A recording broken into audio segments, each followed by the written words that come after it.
Jadi kita bahas sekarang berdasarkan kalimatullah, berdasarkan pada redaksi ayat-ayatnya, dan juga kita akan memahami berdasarkan kepada konteksnya. Jadi dijaga konteksnya. Saya mau sampaikan dulu bahwa surat Al-Hujurat ini dari ayat 1 sampai ayat ke-8 ini konteksnya tentang perintah kepada orang beriman agar selektif di dalam menyampaikan informasi, di dalam menerima informasi maupun dalam menyampaikan informasi. Nah, jadi ini dulu pahami ya, bahwa ini tentang bagaimana seorang mukmin itu diberi petunjuk oleh Allah agar jangan sembarangan di dalam menyampaikan informasi dan juga menerima informasi. Terkhusus ini informasi tentang rujukan ilmu, informasi tentang rujukan ilmu atau informasi tentang agama, begitulah. Karena kalau informasi agama kan urusannya dunia akhirat. Nah, jadi dalam memahami, mencerna, menerima ataupun menyampaikan informasi itu, nah, maka tidak boleh sembarangan, tetapi harus benar-benar informasi yang merujuk kepada ajaran Allah, gitu, kepada Al-Quran, kepada firman Allah yang disampaikan oleh Rasulnya. Nah, begitu intinya itu ya, pahami dulu konteksnya. Nah, baru kita nanti akan kita lihat ayat 1. Ya ayyuhalladzina amanu la tuqaddimu baina yadayillah wa rasulihi wattaqullaha innallaha samiun alim. Wahai orang-orang yang beriman, janganlah kalian, tuqaddimu itu artinya mendahului. Ya enggak? Janganlah kalian mendahului baina yadayillah wa rasulihi, di antara, kalau secara arti kata ya, di antara tangan Allah dan Rasulnya. Baina itu di antara, yada artinya tangan gitu ya. Allah wa rasulihi berarti Allah dan Rasulnya. Nah, jadi maksudnya di sini tangan Allah itu, tangan itu lambang daripada perbuatan ya, atau lambang daripada kewenangan bisa juga. Jadi yang dimaksud di sini yadallah wa rasulihi berarti dalam hubungan dengan kewenangan Allah dan Rasulnya. Dalam konteks Al-Quran, Allah itu punya kewenangan sebagai apa? Punya kedudukan sebagai apa? Ingat lagi, Al-Azizul Hakim, nggak akan lepas dari situ. Jadi kalau dikatakan di sini, la tuqaddimu baina yadailah, janganlah kalian mendahului baina dalam hal yadailah, dalam hal urusan kewenangan Allah. Nah, karena kewenangan Allah ini adalah sebagai otoritas hukum, ya enggak? Al-Aziz yang menentukan atau yang berkuasa, yang berwenang, atau sama dengan yang punya otoritas. Al-Hakim yang menetapkan hukum, ya singkatnya otoritas hukum. Maka jangan mendahului kewenangan Allah. Maksudnya gimana berarti mendahului? Jadi orang beriman itu tidak boleh nanti mendahului kewenangan ini, menentukan hukum ini apa benar, ini salah, ini wajib, ini dilarang misalkan, ini haram, ini halal, itu kan contohnya. Gitu. Karena kalau sudah yang namanya ketentuan hukum itu kan ada konsekuensi. Apakah benar itu dari Allah atau tidak? Begitu. Jadi itu yang dimaksud jangan mendahului, karena yang menentukan hukum itu Allah. Maka ada 3 perkara kan. Kewenangan Allah itu di dalam hal ajaran kan ada berapa? Ada 3. Yang pertama apa? Tentang apa? Tentang informasi gaib, ya enggak? Itu juga enggak boleh kita mendahului kewenangan Allah, bahwa nanti akan ada ini, akan ini. Kalau tidak dari Allah dan Rasulnya, maka tidak bisa dipertanggungjawabkan. Juga tentang apa? Tentang imbalan gitu ya, pahala gitu dah. Itu juga sama, tidak boleh mendahului kewenangan Allah. Juga tentang apa? Tentang ketentuan-ketentuan ya, hukum-hukum, perintah-perintah atau larangan yang dinyatakan sebagai ini hukumnya apa, ini hukumnya apa. Kalau tidak berdasarkan firman Allah, maka itu sudah mendahului. Itu yang tidak boleh. Nah, sehingga kalau ditanya gitu ya, orang beriman kalau ditanya ini hukumnya apa ya, kalau tidak ada ya bilang nggak tahu. Gitu. Tidak ada firmannya. Tetapi artinya hal-hal yang tidak ada ketentuannya di dalam Al-Quran ya silakan, itu menjadi pilihan kebijakan atau keputusan dirinya masing-masing. Jadi silakan nanti misalkan ambil keputusan terbaik, menurut saya yang terbaik ini, tapi jangan dikatakan ini dari Allah gitu, karena itu sudah mendahului gitu. Jadi keputusan apapun, kebijakan apapun yang kita ambil itu akan menjadi nilai tersendiri di mata Allah. Bisa dipahami nggak? Nah, jadi kalau ada hal-hal persoalan yang perkara yang tidak ada dalam Al-Quran, ya sudah, itu silakan ambil kebijakan, keputusan terbaik ya yang saya ambil, inilah yang menurut saya terbaik, dan itu jadi nilai tersendiri di mata Allah. Kan Allah mau menguji ya, ayyukum ahsanu amalan, siapa di antara kalian yang mencapai sebaik-baik laku perbuatan gitu. Jadi kita lakukan saja yang terbaik menurut kita, karena tidak ada hukum. Jangan dihukumi nanti Allah menyuruh begini, nggak ada gitu. Ya. Tidak boleh mengatasnamakan Allah. Tidak boleh mengatasnamakan Allah, itu karena itu sudah mendahului namanya. Jadi kembali kepada kedudukan Allah ya. Jangan mendahului dalam urusan atau kewenangan Allah dan Rasulnya. Kewenangan Allah adalah Al-Azizul Hakim, otoritas hukum, ya, otoritas ilmu, dan kewenangan Rasul adalah menyampaikan. Ya. Jadi Rasul itu apa? Menyampaikan, memberi peringatan, dan menjadi contoh atau teladan dalam pelaksanaan ketentuan-ketentuan Allah. Itu Rasul. Ya. Jadi itu yang dimaksud, jangan kita melangkahi atau mendahului ya, hal-hal yang menjadi kewenangan Allah dan Rasulnya. Kalau itu tidak ada, ya kita jangan menyatakan statement-statement yang mengatakan ini hukumnya ini nggak boleh. Wattaqullaha, dan bertakwalah kepada Allah. Ya. Tunduk patuhlah kepada Allah. Innallaha sami'un alim. Jadi yang penting bagi kita adalah tetap bertakwa ya. Takut kepada Allah, tunduk patuh kepada Allah, karena Allah itu sami'un alim. Apa sami'un? Allah mendengar dan mengetahui. Jadi artinya kalau ada hal-hal yang misalkan kita mendahului Allah dan Rasulnya, nah maka hal itu sepengetahuan Allah. Jadi Allah tahu segala yang kita lakukan, segala yang kita ucapkan. Itu ada hadis yang mengatakan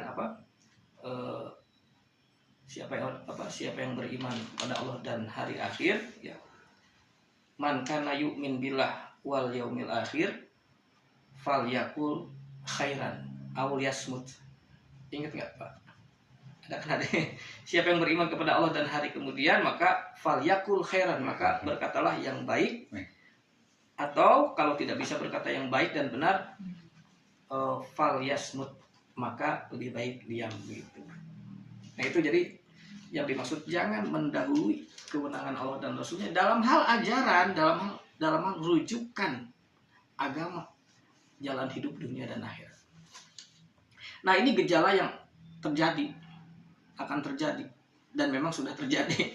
Maka ini diperingatkan dalam Al-Quran. Kita lanjut ke ayat kedua. Ya ayyuhalladzina amanu, wahai orang beriman, la tarfa'u aswatakum fawqa sautin nabi. Janganlah kalian, tarfa'u itu mengangkatkan artinya. Aswatakum, aswat artinya suara. Kalau ini suaranya suara apa? Suara tepuk tangan, suara kaki, suara apa?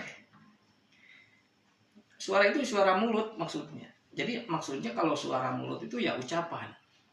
Ya.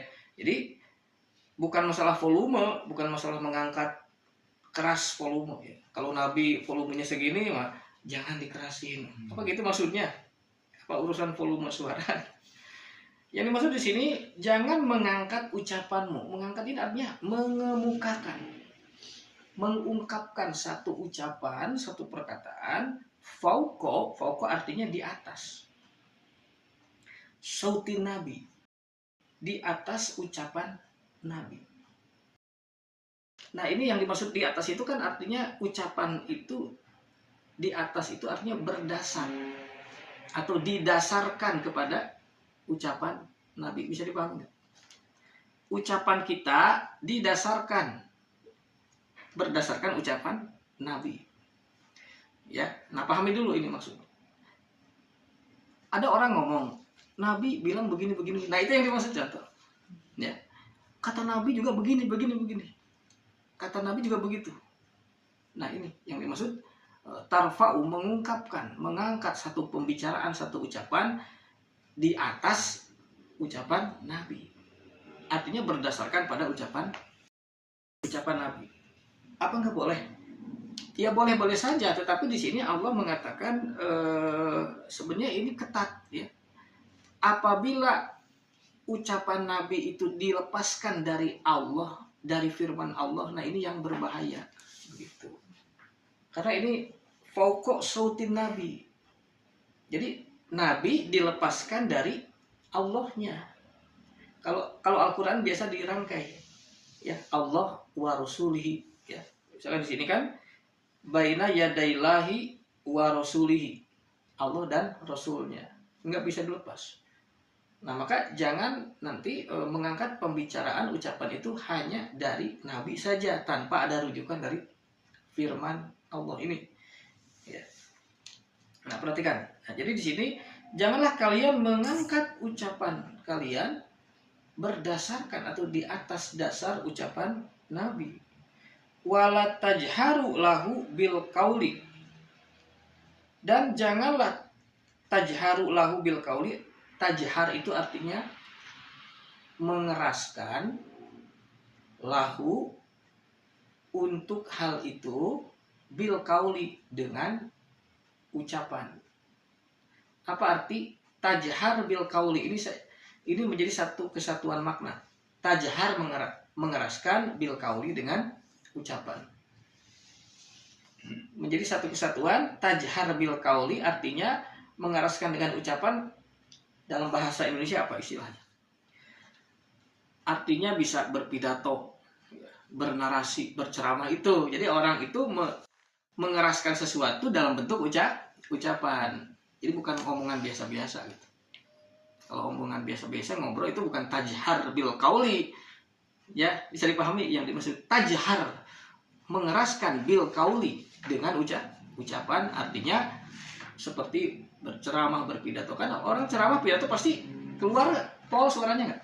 Pol gitu. Beda kalau orang ngomong biasa.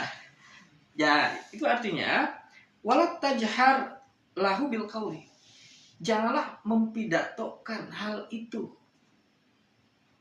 Nah, jadi mereka itu sering ya, ketika ini karena ini surat Madaniyah, sudah banyak orang-orang yang beriman ya, pengikut Nabi Muhammad. Nah maka itu mereka itu sudah sering mengatakan, mempidatokan ya, ucapan-ucapan Nabi ya ke orang-orang. Saudara-saudaraku, Nabi bersabda, Nabi berkata. Itu yang dimaksud tajhar bil qauli. Nah, walat tajharu lahu bil qauli. Janganlah kalian menyuarakan, mempidatokan hal itu, perihal itu, kajahri ba'dikum li ba'din. Seperti halnya kalian mengungkapkan sebagian kalian terhadap yang lain. Nah, jadi seperti halnya kajahri ba'dikum. Seperti apa jahri tadi? Mengeraskan. Seperti kalian mempidatokan, menyuarakan ba'dikum, sebagian kalian li ba'din, kepada sebagian yang lain. Nah, jadi di antara para pengikut Nabi itu ya, itu suka menyampaikan sebagian kepada yang lain itu mempidatokan Nabi mengatakan begini, Nabi paham nggak nih maksud? Itu banyak yang melakukan hal itu, banyak yang mengangkat, membicarakan hal-hal yang didasarkan kepada ucapan-ucapan Nabi. Nah, yang sekarang itu menjadi apa? Menjadi hadis-hadis. Kan kalau Quran kan ini dari Allah ya, yang disampaikan oleh Rasulnya. Sedangkan kalau di luar Al-Quran, ucapan-ucapan Nabi itu kan banyak orang yang dengar, dicatat, ditulis. Berarti itu bukan firman Itu Allah. ya jelas bukan firman. Makanya nggak boleh. Ya, itu bukan firman Allah. Ya, bukan nggak boleh, tetapi ketat gitu. Jangan sembarangan, jangan asal mengungkapkan kalau yang dari Nabi saja tanpa ada rujukan firman Allah. Gitu. Jadi ini yang dimaksud kajahri ba'dikum li ba'din, seperti halnya yang dikemukakan oleh kalian terhadap sebagian kalian yang lain. Jadi mereka itu sering mengatakan itu. Saudara-saudara sekalian, kaum muslimin gitu. Nabi bersabda demikian gitu. Banyak menyampaikan hal-hal yang dari Nabi saja. Karena ini bisa antah bato a'malukum. Ini bisa menyia-nyiakan amal perbuatan kalian. Jadi hal itu menjadi perbuatan yang sia-sia. Tidak ada nilainya, tidak ada kepentingannya, tidak ada keuntungannya. Itu yang dimaksud bisa. Antah bato a'malukum wa antum la tas'urun, dan kalian tidak menyadarinya. Itu. Jadi banyak hal-hal yang mereka kemukakan tentang Nabi kepada sesama mereka, dari Nabi, tentang Nabi dan lain sebagainya. Nah, itu adalah perbuatan yang sia-sia. Gitu.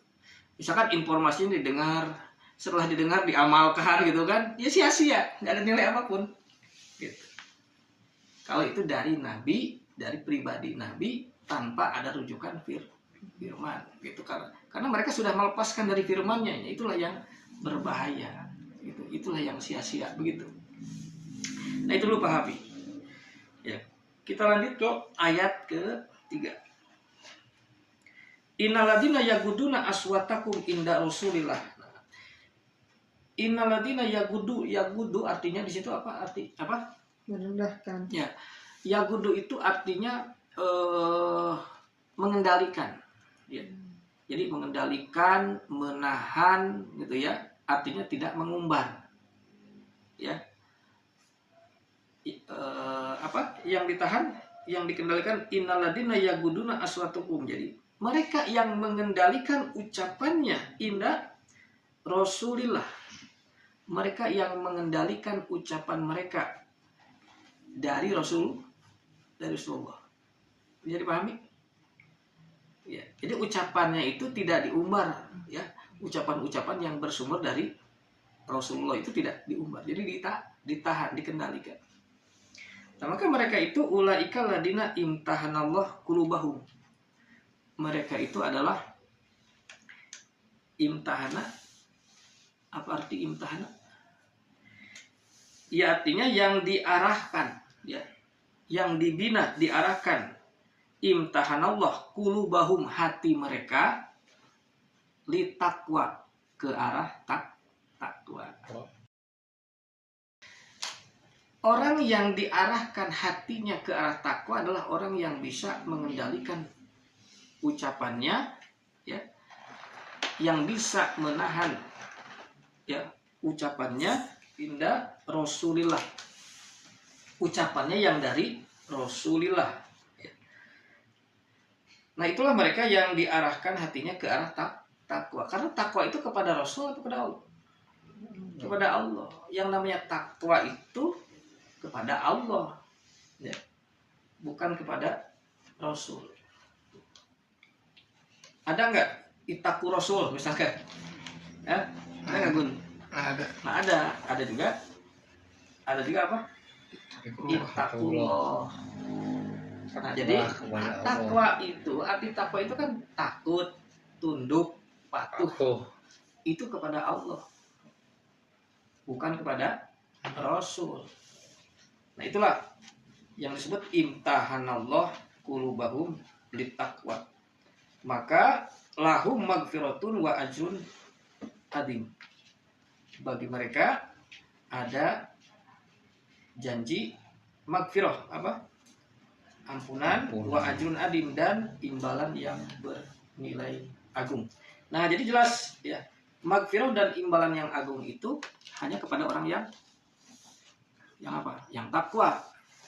Dan takwa itu adalah kepada Allah dengan firman-Nya. Itu.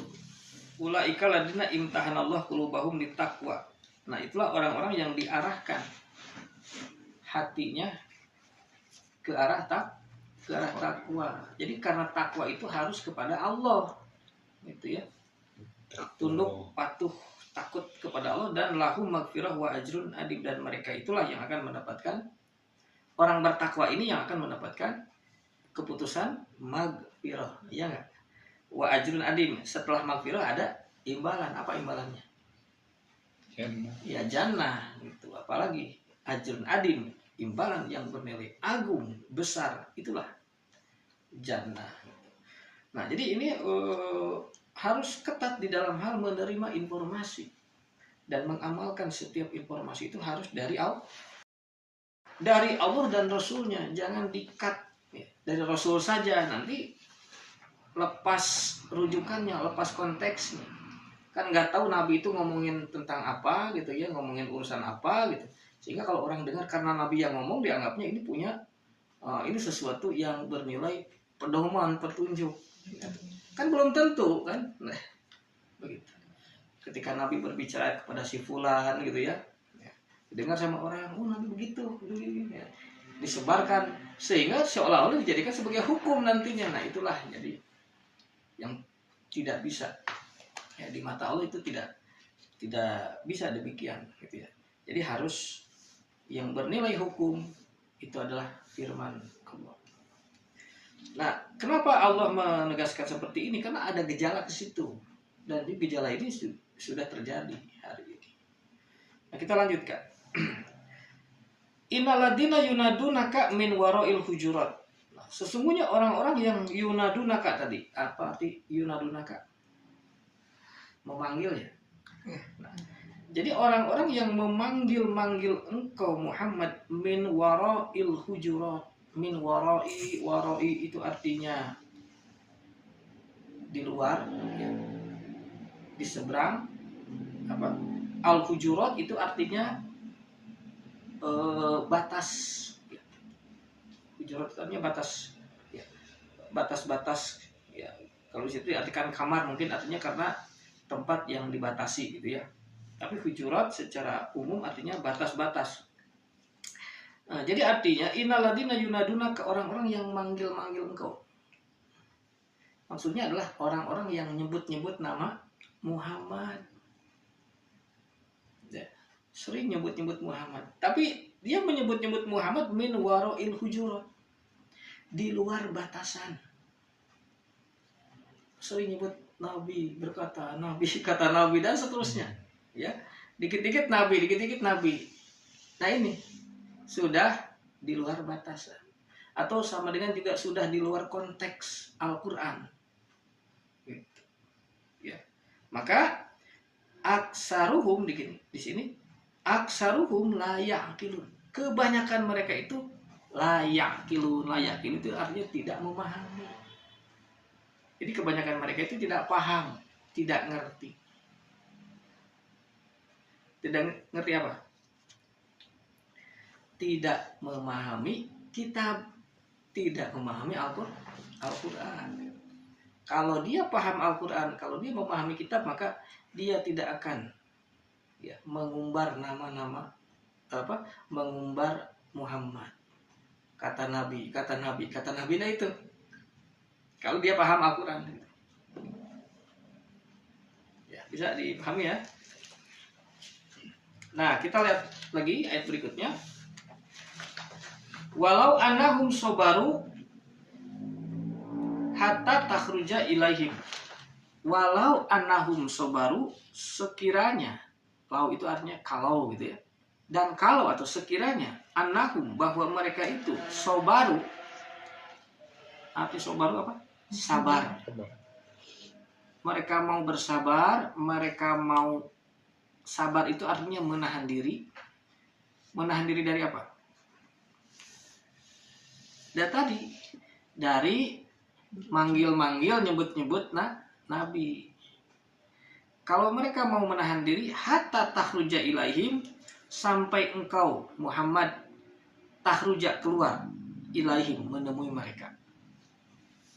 Sampai engkau Muhammad, jadi sampai Muhammadnya keluar ilaihim, bertemu dengan mereka, lakana khairun lahum, maka sungguh hal itu lebih baik bagi mereka. Paham nggak maksudnya? Kalau mereka mau sabar, sabar dong. Kalau mau nanti sampai nunggu Nabi keluar sehingga Nabi ketemu dengan mereka, berada di tengah-tengah mereka. Nah, itu lebih baik daripada nanti nabinya nggak ada, nggak bersama mereka, mereka nyebut-nyebut nama Nabi. Nah, gini maksudnya, jangan sembarangan mengungkapkan kata Nabi begini-begini. Artinya harusnya kita ini menahan diri dari mengungkapkan hal-hal semacam itu.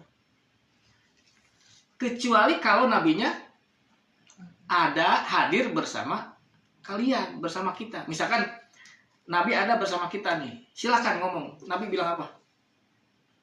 Nah, kalau ada orangnya, ada yang ngoreksi nggak? Nah, itu maksudnya. Silakan kalau Nabi sudah ada, sok arek ngomong naon oge. Gitu. Karena ada orangnya yang akan mengoreksi. Lain gitu maksudnya, misalkan. Kan begitu ya. Nah, itu yang dimaksud. Itu lebih baik. Artinya di sini saking ketatnya. Ya lebih baik jangan gitu. Kecuali kalau nabinya hadir, ada orangnya langsung, narasumbernya. Nah, itu langsung akan mengoreksi maksudnya apa, kepada siapa Nabi ngomong gitu. Kalau sembarang disampaikan nanti, nah itu akan terjadi distorsi informasi gitu. Nah, itu karena ketatnya apa yang diucapkan sautun Nabi tadi ya, ucapan-ucapan Nabi itu jangan sembarang diumbar ya, disampaikan ya, kecuali yang ini dicatat. Kalau Al-Quran itu kalau Al-Quran ini Nabi memang nyuruh catat apa yang aku bacakan ini. Wama yantiqu anil hawa. Jadi dikatakan yantiqu itu membacakan ya, apa yang dia bacakan. Dia tidak mengucapkan bacaan dari keinginan. In huwa ila wahyu yuha. Itu. Jadi kalau Nabi jelas tegas, ini catat, ini bacakan, ini dicatat, kemudian dibacakan, kemudian silahkan sebarkan, sampaikan. Kalau Al-Quran begitu Nabi suruh. Tapi kalau ucapan Nabi yang keseharian biasa-biasa, ini jangan disebarkan. Itu yang dimaksud. Ucapan-ucapan yang biasa, sehingga mereka menganggap ucapan itu ucapan bernilai hukum gitu ya. Padahal tidak. Jadi itu. Begitu. Wallahu ghafurun rahim. Ya, dan Allah adalah pengampun dan pemberi rahmat. Itu ya. Jadi ketakwaan itu hanya kepada Allah, kepada firman-Nya ya. Maka apabila ada ucapan-ucapan yang sumbernya dari Nabi, lebih baik menahan diri dari mengucapkan bahwa ini dari Nabi, bahwa Nabi mengatakan begini begitu. Kecuali kalau nabinya hadir di tengah-tengah kalian, ya silakan ngomong apapun. Gitu kan? Artinya saking ketatnya ya menyampaikan apa kata Nabi. Kita lanjutkan. Ya ayyuhalladzina amanu in ja'akum fasiqun binaba'in fatabayyanu. Wahai orang-orang yang beriman, apabila ja'akum datang kepada kalian fasik. Apa itu fasik? Orang fasik. Arti fasik itu apa? Arti fasik itu menyimpang ya, tidak konsisten. Itu pengertian fasik. Jadi sudah berubah dari apa yang telah ditetapkan, itu namanya fasik. Tidak satu kata dan perbuatan, itu namanya fasik. Ketika orang berjanji kemudian janjinya tidak ditepati, itu namanya fasik. Ya, jadi fasik itu adanya ketidakkonsistenan, ya. Sikap tidak konsisten. Itu orang yang demikian disebut orang fasik. Nah, yang dimaksud di sini fasiknya itu binabain. Nabain artinya berita atau informasi. Jadi orang yang tidak konsisten dalam hal informasi. Jadi ketika ada orang yang membawa informasi berita, ini yang dimaksud khususnya berita informasi tentang agama, tentang jalan hidup, tentang rujukan ilmu. Ya. Nanti ada orang-orang yang mereka itu menyimpang dari yang diajarkan, begitu. Tidak sesuai dengan apa yang diajarkan oleh Allah dan Rasulnya. Dia sampaikan informasi-informasi yang fasik. Jadi kefasikan di sini ada pada infonya. Kok ini menyimpang? Apa ini tidak sesuai dengan Al-Quran? Nah, ini yang dimaksud. Apabila ada orang menyampaikan informasi-informasi yang menyimpang, gitu, fatabayyanu. Nah, maka sampaikanlah, berikanlah penerangan-penerangan yang benar. Jadi harus ditabayun. Tabayun itu harus diberi penjelasan, harus diklarifikasi dengan penjelasan yang benar, dengan rujukan yang benar dari Allah dan Rasul. Gitu. In ja'akum fasikun binaba'in fatabayanu. Karena apa? Kalau ini tidak dilakukan, kalau tidak ada tabayun, ini bisa akan timbul antusibu kauman bijahalatin. Bisa jadi engkau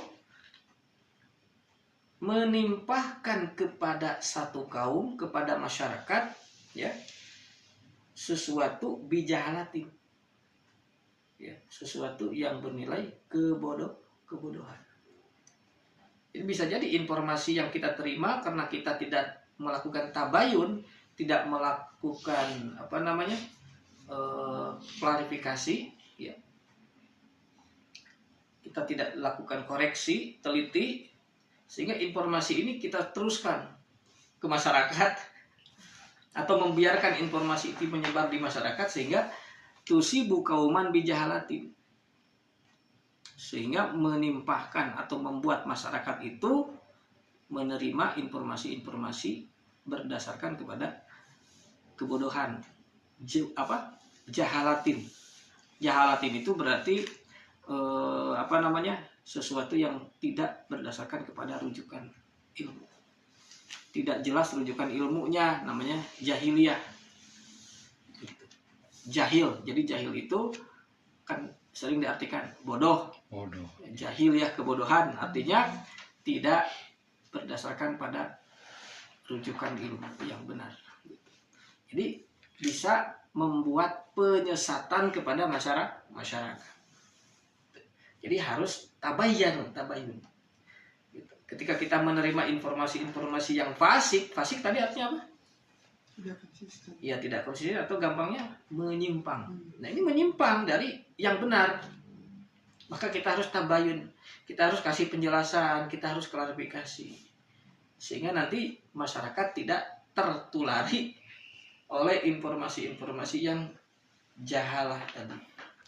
Informasi-informasi yang mengandung kebodohan hanya untuk membodohi masyarakat nanti. Kan kasihan. Nah, apabila itu terjadi, maka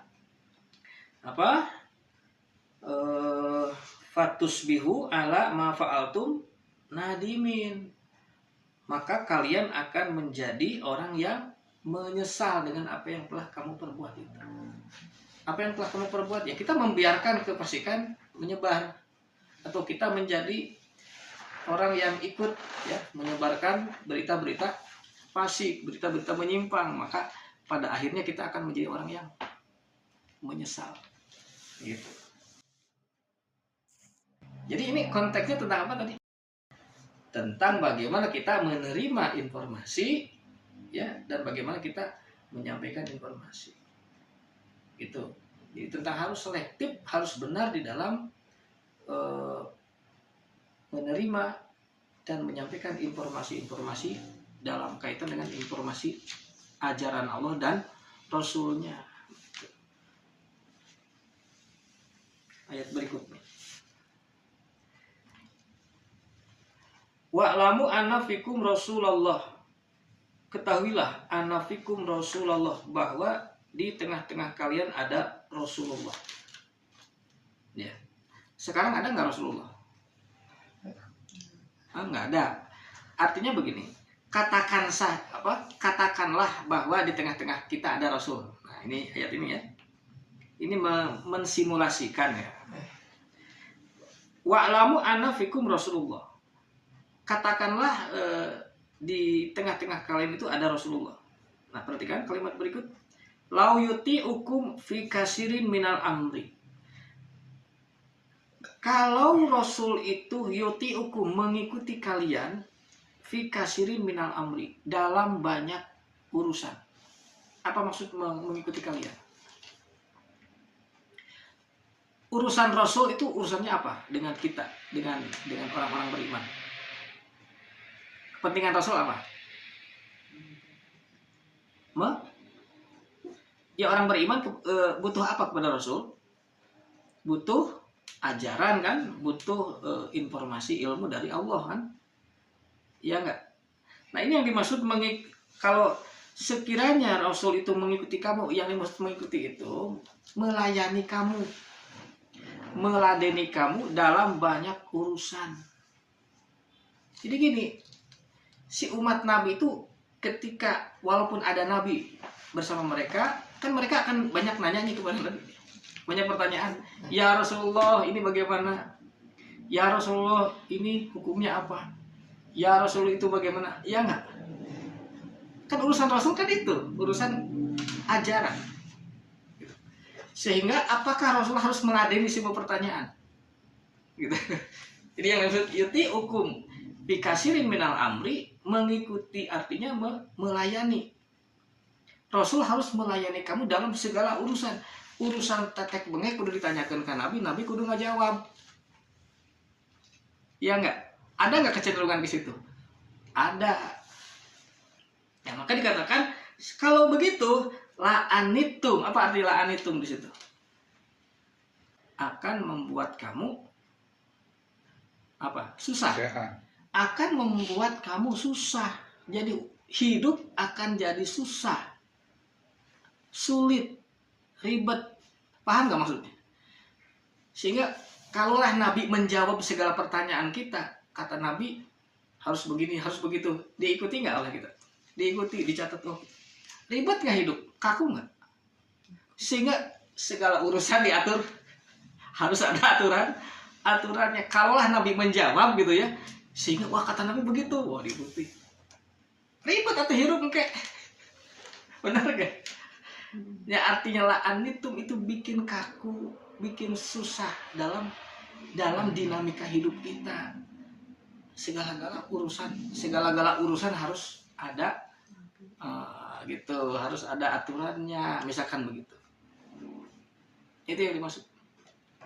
Ya bukan Nabi disuruh-suruh, maksudnya artinya apabila Nabi mau mengikuti, melayani segala urusan kalian, maka akan membuat hidup kalian jadi susah. Susah itu artinya betapa kakunya hidup kalau segala-gala harus dicari dalilnya apa gitu, dari bangun tidur sampai tidur lagi karena dalil. Sehingga inilah yang nanti menjadi ajaran amalan-amalan sunnah misalkan ya. Nah itu karena merujuk pada ini, kecenderungan ini ada, maka Allah memperingatkan dengan surat ini karena kecenderungan ke sana ada dan memang terjadi. Nah sehingga sedikit-sedikit lihat Nabi segala-galanya begitu. Nah, kita lanjutkan. Jadi harusnya bagaimana? Nah, maka dijawab oleh Allah, walakinallaha hababa ilaikumul iman. Walakinallah, tetapi Allah, hababa itu artinya mencintai, ilaikum kepada kalian, al iman, keimanan. Nah, Jadi Allah itu lebih mencintai kalian dengan keimanan yang ada pada kalian. Jadi Allah lebih suka, lebih cinta adanya iman pada diri kalian. Wajayyanahu fi qulubikum, dan dia telah menghiaskan. Jayyana itu artinya menghias. Allah telah hiaskan iman itu di hati kalian. Bisa dipahami maksudnya? Jadi Allah itu lebih mencintai adanya iman. Iman itu apa? Iman itu adanya keyakinan hati berdasarkan kepada pemahaman pada firman Allah, pada ayat-ayat Allah. Jadi iman itu hasil membaca, memahami, ya, kemudian menelaah, memahami dan menelaah dari ayat-ayat Allah, sehingga dari situ timbullah iman. Dari situ timbullah, oh ini yang benar, gitu. Jadi Allah lebih suka itu, ya. Sehingga iman ini adalah hakikatnya kepercayaan diri kita kepada firman Allah. Paham nggak? Jadi Allah lebih suka bahwa hamba Allah ini punya kepercayaan diri dengan firman Allah. Kalau yang banyak tanya tadi, banyak ini kepada Nabi, itu dipastikan belum ada kemantapan imannya. Tetapi Allah lebih suka adanya iman di hati kalian, dan dia Allah sudah menghiaskan iman itu ke hatimu. Bisa dipahami nggak? Iman itu kan apa? Percaya, yakin kepada firman Allah, bukan percaya kepada adanya Allah, bukan. Kalau ditanya Allah itu ada, ya percaya. Tapi yang dimaksud di sini ajarannya, gitu ya. Percaya kepada kebenaran ajaran Allah, kebenaran firman Allah. Maka inilah firman inilah yang kita pegang. Jadi kalau tidak ada di Quran, ya udah nggak usah banyak tanya gitu. Kalau tidak ada di Quran tentang hal ini hal itu, ya sudah, tidak perlu ambil pusing gitu maksudnya. Yang penting apa yang ada di firman inilah kebenaran gitu. Ketika hal-hal itu tidak ada di dalam firman Allah, di dalam ayat, ya sudah, nggak usah dipertanyakan, jalani saja. Kita ambil sikap, kita ambil keputusan yang terbaik menurut kita. Itu jadi penilaian di mata Allah. Itu aja. Kan simpel. Gitu. Jadi Allah lebih suka itu maksudnya. Allah lebih mencintai kalian dengan keimanan yang ada di hatimu, yang sudah dihiaskan di hatimu. Itu saja, percaya diri dengan iman kepada firman Allah. Nah, kemudian Wakaroha ilaikumul kufro, dan Allah karoha itu lawan cinta, lawan suka, artinya karoha itu Allah tidak suka. Allah tidak suka terhadap kalian jika ada al-kufro. Apa? Kekufuran. Apa kekufuran? Pengingkaran. Jadi Allah tidak suka jika orang itu tidak mengimani ini firman-Nya. Kufur itu lawan iman, berarti bersikap negatif, berarti tidak membenarkan ayat-ayat Allah, itu namanya kafir. Jadi menutup hatinya, menutup dirinya dari pelajaran Allah, itu Allah, Tuhan nggak suka. Allah nggak suka. Itu yang penting. Allah itu tidak suka ya, ketika manusia itu menutup hatinya dari pelajarannya. Yang kedua, Allah tidak suka al-fusuk. Fusuk tadi fasik sama, artinya penyimpangan. Allah tidak suka jika ada sikap inkonsisten. Gitu. Tidak satunya kata dan perbuatan itu inkonsisten. Ya. Apa yang Allah ajarkan A, tapi kita sampaikan, kita katakan B, itu juga inkonsisten. Tidak suka Allah. Ya. Jadi Allah tidak suka hal seperti itu. Adanya sikap-sikap yang menyimpang, yang tidak konsisten. Kemudian Allah juga tidak suka al-isyan. Isyan itu apa? Dari kata aso itu artinya durhaka. Ya. Mendurhakai mengingkari ya, sama dengan maksiat. Ya, maksiat itu apa? Jadi sikap-sikap mendurhakai, tindakan-tindakan yang mendurhakai. Allah perintahkan ini tetapi tidak dijalankan. Itu namanya isyan, maksiat. Durhaka. Allah melarang ini tetapi malah dijalankan. Itu namanya maksiat. Jadi isyan itu artinya pelanggaran-pelanggaran terhadap perintah dan larangan dari Allah. Jadi Allah tidak suka 3 hal. Yang pertama kufur, ketika orang mengingkari ayat-ayat Allah, ini menganggap ini nggak benar itu. Ya. Karena Al-Quran kan menantang, kalau ini tidak benar, silakan cari yang lain yang sama dengan Al-Quran. Kalau ada, kalau ketemu. Ya. Tapi nggak akan ada, nggak akan ketemu pelajaran-pelajaran dari Allah, dari Sang Pencipta tentang jalan hidup yang nggak akan ada. Cuma ini satu-satu. Nah, itu ya, kalau orang yang kafir itu nanti akan ditanya seperti itu. Ada nggak ya yang manusia butuhkan untuk pedoman hidup, untuk memahami makna hidup langsung dari Sang Pencipta? Nggak ada. Makanya ya tidak pantas untuk kufur kepada Al-Quran ini. Yang kedua, Allah tidak suka fusuk, yaitu sikap inkonsisten, penyimpangan itu. Dan yang ketiga, Allah tidak suka isyan. Isyan itu artinya kedurhakaan. Ya. Jadi kalau durhaka itu berarti berhubungan dengan tadi ya, perintah dan larangan gitu. Jadi artinya yang penting itu kita pegang. Yang penting saya tidak mengkafiri, tidak mengingkari Al-Quran. Mengingkari enggak. Yang penting saya konsisten dengan Al-Quran. Apa yang Al-Quran ajarkan itu yang saya sampaikan kepada orang lain, tidak menyimpang. Yang penting saya tidak mendurhakai ketentuan Allah, perintahnya begini ditunaikan, larangannya begini kita tinggalkan gitu. Hal-hal lain gak usah dipikirin. Nah gitu. Jadi yang penting pegang pada ini. Jangan bertanya hal-hal berbagai urusan hidup gitu. Kan urusan hidup sudah jalan, benar nggak? Sudah bisa berjalan nggak? Berbagai urusan hidup manusia juga semua. Itu ya. Nah jadi ada hal-hal yang perlu diatur, diarahkan oleh Al-Quran, dan ada hal-hal yang itu menjadi kebijakan dan keputusan diri kita sendiri. Biarkan itu menjadi nilai tersendiri di mata Allah itu. Jadi Allah lebih suka yang seperti itu. Iya enggak? Jadi tidak ribet hirup teh gitu. Membateng aturan dina agama. Paham gak nih? Nah itu. Jadi yang penting ini, jangan kufur, jangan fasik, dan jangan maksiat. Yang dimaksud adalah kufur, fasik, dan maksiat terhadap ajaran Allah dan Rasul.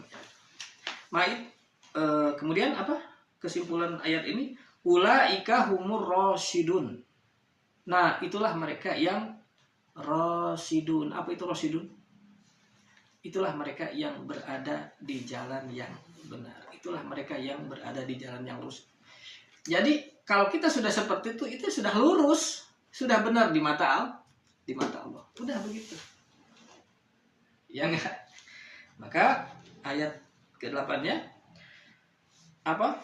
Fadlan minallah wa ni'matan wallahu alimun hakim. Apa arti fadlan? Fadlan artinya karunia. Jadi hal itu sebagai karunia, pemberian dari Allah. Apa itu? Ngomongin apa sebelumnya? Iman.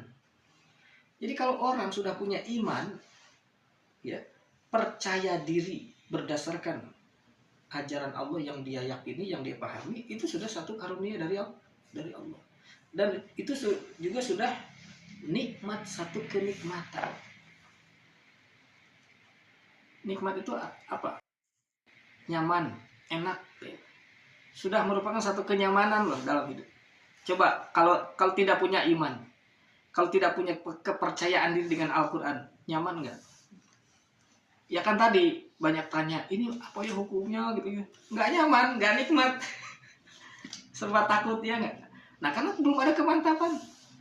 Belum bulat keimanannya kepada firman ini. Gitu. Jadi yang penting pegang saja firman, udah. Hal-hal lain, jadi gini mah, ini sampai ke akhirat. Jadi yang akan ditanyakan nanti di akhirat adalah semua yang ada di dalam Al-Quran ini. Yang tidak ada di sini, nggak akan ditanya di akhirat itu.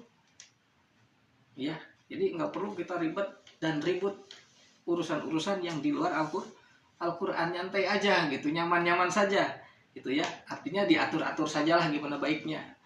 Tetapi yang akan diminta pertanggungjawaban ini, semua pelajaran-pelajaran Allah inilah yang akan diminta pertanggungjawaban, pemahamannya dan pengamalannya itu.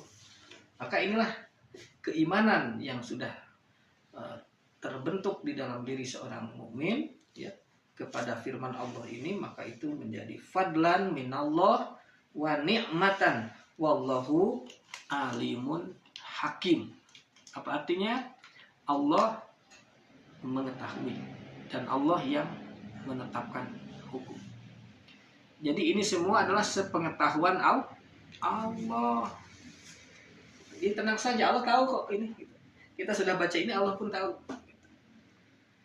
Dan Allah yang menetapkan keputusan nanti. Begitu.